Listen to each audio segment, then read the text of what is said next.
جی تو بچوں، آج کا جو ہمارا لیکچر ہے وہ ہم دو قومی نظریے کے متعلق پڑھ رہے ہیں۔ پہلے لیکچر میں آپ کو دو قومی نظریے کا معنی اور مفہوم سمجھایا ہے۔ پھر ہم نے برِ صغیر میں دو قومی نظریے کی ابتدا کے متعلق پڑھا ہے۔ ٹھیک ہے، دو قومی نظریہ یہ کہ برِ صغیر پاک و ہند میں دو قومیں آباد ہیں، مسلمان اور ہندو۔ یہ دونوں کئی صدیوں تک ساتھ رہنے کے باوجود آپس میں گھل مل نہ سکی۔ پھر ہم نے دیکھا کہ برِ صغیر میں دو قومی نظریے کی ابتدا محمد بن قاسم کی فتح سندھ سے شروع ہوئی، اور ان کے ساتھ جو عرب تبلیغ اسلام آئے تھے انہوں نے اسلام کی تبلیغ کی تھی۔ جی تو بچوں، اب ہم دیکھتے ہیں کہ برِ صغیر میں کون کون سے مسلم خاندانوں نے حکومت کی تھی۔ ٹھیک ہے، ہم دیکھیں سب سے پہلے ہمیں جو ہے غزنوی دور حکومت یہ شروع ہوتا ہوا نظر آتا ہے،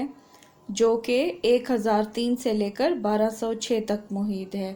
یہ غزنوی دور حکومت جو ہے سلطان محمود غزنوی کا دور حکومت ہے، جو کہ افغانستان کے تھے بادشاہ۔ وہ یہاں ہندوستان میں انہوں نے حملہ کیا تھا، اور پھر یہاں پہ جو ہے جو علاقے فتح کیے تھے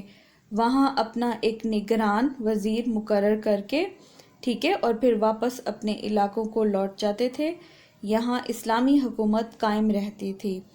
جو لوگ خوشی خوشی دائرہ اسلام میں داخل ہو جاتے تھے وہ اسلامی حکومت اور اسلامی اصولوں کے تحت اپنی زندگی گزارتے تھے، اور جو ہندو غیر مسلم اسلام قبول نہیں کرتے تھے لیکن وہ وفاداری کا عہد جو ہے اٹھا لیتے تھے کہ ہم حکومت کے ساتھ وفادار رہیں گے، پابند رہیں گے، اور کوئی ایسا کام نہیں کریں گے جو اصولوں کی خلاف ورزی ہو یا حکومت کے خلاف جائے۔ ٹھیک ہے،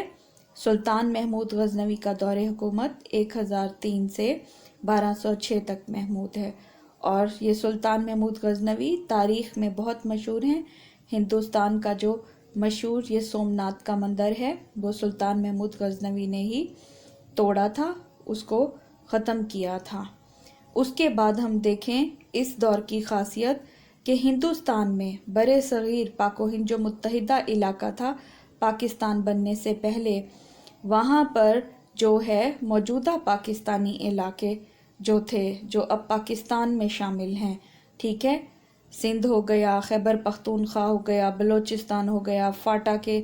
قبائلی علاقے ہو گئے ہمارے، یہ سارے پنجاب بھی، یہاں پر جو ہے فارسی زبان اور اسلامی رسم و رواج نے زور پکڑا، اور اسلامی تہذیب کے نقوش جو ہے یعنی اثرات گہرے ہوتے گئے۔ لوگ اپنی تمام جو معاشرتی، معاشی، سماجی، سیاسی زندگی ہے اسلامی تہذیب اور اسلامی رواج کے مطابق گزارتے تھے۔ اس کے بعد 1206 میں قطب الدین ایبک نے جو ہے سلطنت دہلی کی بنیاد رکھی۔ ٹھیک ہے، اس نے جو ہے سلطنت دہلی کو اپنا پایہ تخت بنایا، دارالحکومت بنایا، اور اسلامی حکومت قائم کی تھی۔ سلطنت دہلی کا جو دور ہے بچوں وہ 1526 تک رہا تھا، اور اس میں جن جن مسلمان خاندانوں نے یا مسلمان حکمرانوں نے حکومت کی تھی اس میں خاندان غلامہ بھی آ جاتا ہے۔ ٹھیک ہے، خاندان غلامہ کے حوالے سے ایک بہت دلچسپ بات مشہور ہے، یہ تاریخ کی کتابوں میں ہے کہ قطب الدین ایبک جو ہے اس کا کوئی بیٹا نہیں تھا، یعنی نرینہ اولاد نہیں تھی۔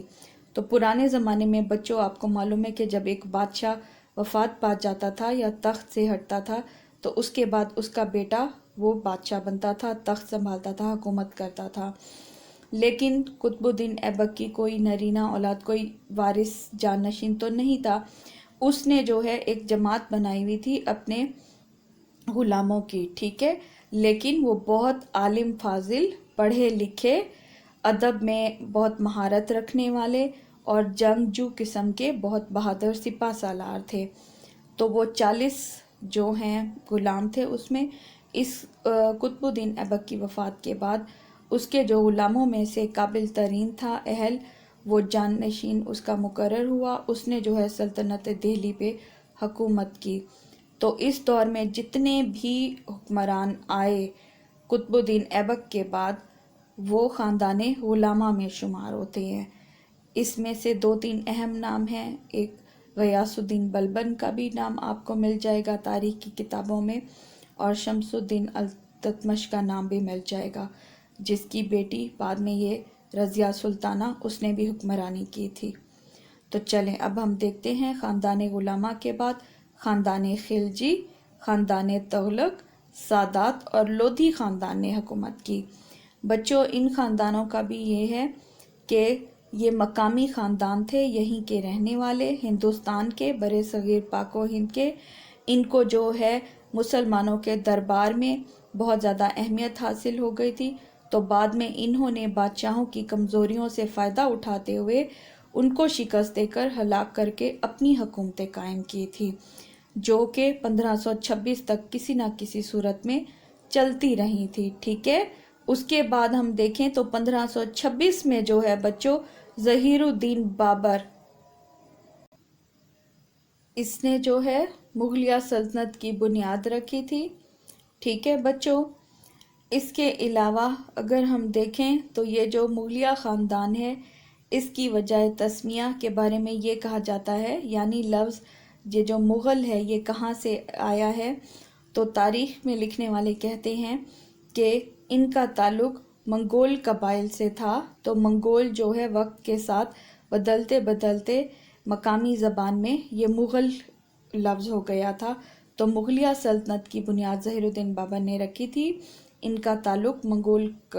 قبائل سے تھا، یہ اکثر تاریخ کی کتابوں میں لکھا گیا ہے۔ مغلیہ حکومت جو ظہیر الدین بابر نے قائم کی تھی، اس کی بنیاد 1526 میں رکھی تھی، جو کہ 1857 تک قائم رہی تھی۔ ہندوستان میں مسلمانوں کی یہ سب سے طویل حکومت تھی مغلیہ خاندان کی، جو تقریباً 300 سال تک قائم رہی تھی۔ اب مغلیہ دور حکومت میں جو بادشاہ گزرے اس میں بابر، ٹھیک ہے، یہ مغلیہ سلطنت رکھنے والا، اس کے بعد ہمایوں اس کا بیٹا، ٹھیک ہے، پھر اکبر، جہانگیر، شاہجہاں اور اورنگزیب مشہور حکمران تھے۔ اب بچوں مغلیہ سلطنت کی جو ہے بنیاد رکھ دی گئی تھی، بادشاہوں کو بہت فتوحات حاصل ہوئی تھی، ٹھیک ہے، اور ہندوستان میں جو اسلام ہے، اسلامی سلطنت، اس کی سرحدیں دور دور تک پھیل گئی تھی پورے ہندوستان میں، اور مغل دور خوشحالی اور ترقی کا دور کہلاتا ہے۔ تو جو شروع کے حکمران ہیں اورنگزیب تک، وہ تو بہت نڈر، بہادر، جنگجو اور با اصول تھے، وہ مغلیہ حکومت کو بہت اچھی طریقے سے لے کر چلتے رہے تھے، لیکن اورنگزیب کے بعد آنے والے جو اس کے جانشین تھے وہ نااہل تھے، وہ عیش و عشرت میں پڑ گئے تھے، وہ امور سلطنت کی طرف توجہ نہیں دیتے تھے، جس کا فائدہ جو ہے ہندوؤں نے اٹھایا تھا اور وہاں کے مقامی جو درباری ہیں انہوں نے اٹھایا تھا، ٹھیک ہے، سازشیں کرنے لگے تھے، اور اسی دوران میں ہی پھر جو انگریز ہیں وہ آ گئے تھے ہندوستان میں، انہوں نے ایسٹ انڈیا کمپنی بھی قائم کر لی تھی شاہ جہان کے دور حکومت میں، ٹھیک ہے، 1606 میں ایسٹ انڈیا کمپنی تجارت کے لیے آئی ہندوستان میں۔ اس نے جب دیکھا کہ یہاں سیاسی طور پر بھی حکومت کمزور ہے مسلمانوں کی، تو انہوں نے لوگوں کو اپنے ساتھ ملا کر، مقامی لوگوں کو، وزیروں کو، مشیروں کو، تو مسلمانوں کے خلاف کام کرنے شروع کر دیے تھے، اور جو آخری مغل حکمران تھا بہادر شاہ ظفر ثانی، ٹھیک ہے، اس کو انگریزوں